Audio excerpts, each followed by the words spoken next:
Ini tema yang universal, di banyak filosof ada. Cuma tidak mungkin saya ngomong semuanya. Makanya saking banyaknya filosof yang ngomong harapan, saya ambil saja tanpa tokoh. Oke, langsung saja. Itu hasil rangkuman yang saya buat dari banyak sekali definisi tentang harapan. Ya intinya harapan itu, selama kalian masih mau hidup, sebenarnya masih punya harapan. Tapi saya tidak mau hidup, Pak. Saya ingin mati saja. Ingin mati itu ya harapan. Ya. Biasanya selama orang akalnya jalan, ya dia masih punya harapan-harapan. Kenapa? Karena harapan itu part of life, bagian dari hidup kita, part of human experience. Kita alami. Kamu sadari atau tidak, kamu sengaja atau tidak, dari detik ke detik hidupmu itu sebenarnya rangkaian dari harapan ke harapan. Sudah ancang-ancang mau berangkat ngaji, hujan. Nah, padahal kamu sudah niat, itu kan harapan yang tidak tersampaikan. Tapi itu pengalaman. Jadi kalau riwayat hidupmu itu mau disusun, itu sebenarnya kisah tentang harapan yang terpenuhi atau harapan yang tidak terpenuhi. Sebenarnya cuma itu.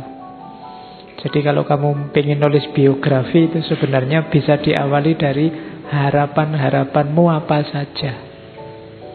Dari situ cerita hidupmu akan berjalan. Kamu jadi orang yang semacam ini, itu kan karena harapan-harapan hidupmu. Jadi harapan itu part of life, part of human experience. Ada kalanya harapan itu connected to suffering. Ada hubungannya dengan rasa sakit, baik jasmani maupun rohani. Orang itu biasanya sadar punya harapan kalau kepentok. Kamu pingin sehat kan kalau sedang sadar sakit. Kamu pingin gelisah ingin dapat pasangan kan kalau sadar kamu jomblo. Tapi kalau pas nggak sadar kan itu kan connected to suffering.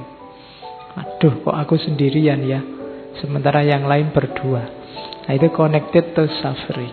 Terus kamu punya harapan, mbok aku segera punya pasangan. Ya sebenarnya tidak apa-apa jomblo itu. Indonesia jaya itu karena bersatu, bukan berdua. Oke. Lah ya makanya kalau ingin sukses kamu bersatulah. Oke. Terus harapan itu connected to facing not knowing thing. Kenapa disebut harapan? Karena kamu tidak tahu besok bisa terpenuhi atau tidak. Maka kamu berharap, ingin sesuatu di masa depan. Makanya ada filosof-filosof tertentu, misalnya Nietzsche dan kawan-kawan yang tidak terlalu suka dengan harapan.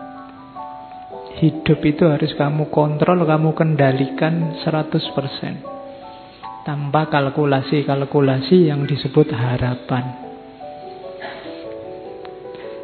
Oke, ya meskipun sebenarnya itu harapan juga. Jadi Nietzsche berharap manusia tidak terlalu banyak harapan.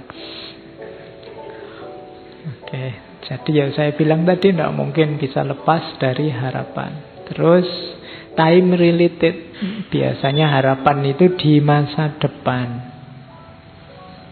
Terus eksistensial, hidupmu adalah kisahmu menghidupkan harapan-harapanmu.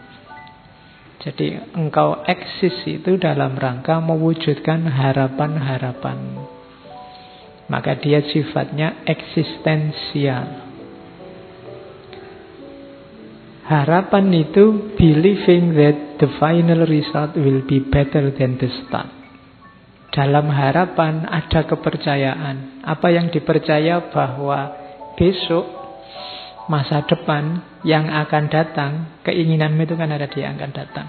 Hasilnya akan lebih baik daripada sekarang. Kalau bahasa Al-Qur'annya walal akhiratu khairul laka minal ula. Itu harapan. Terus lagi, there is something to look forward and to strive. Ada yang dicari, ada yang diperjuangkan. Ini eksistensial. Jadi harapan itu menunjukkan bahwa ada yang kamu cari dan ada yang layak kamu perjuangkan. Makanya orang tidak boleh putus harapan, kehilangan harapan, atau tidak punya harapan. Alamat dia tidak punya sesuatu untuk diperjuangkan. Jadi kamu harus punya harapan. Kenapa kok kamu rasanya males-malesan, merasa masa depanmu gelap? Mungkin kamu tidak punya harapan di masa depan. Buatlah harapan. Jadi rancanglah harapan. Kalau dalam agama harapan itu kan nanti satu makom dalam tasawuf namanya rojak. Nanti di belakang saya ngomong sedikit tentang rojak, makom. Terus harapan itu carries us on the path, optimistic orientation to life. Dengan harapan kita akhirnya masuk ke wilayah jalan hidup. Kenapa orang menyebutnya jalan hidup? Karena dia harus ditempuh. Kesanalah kamu menuju. Ada tujuan, itu berarti ada harapan.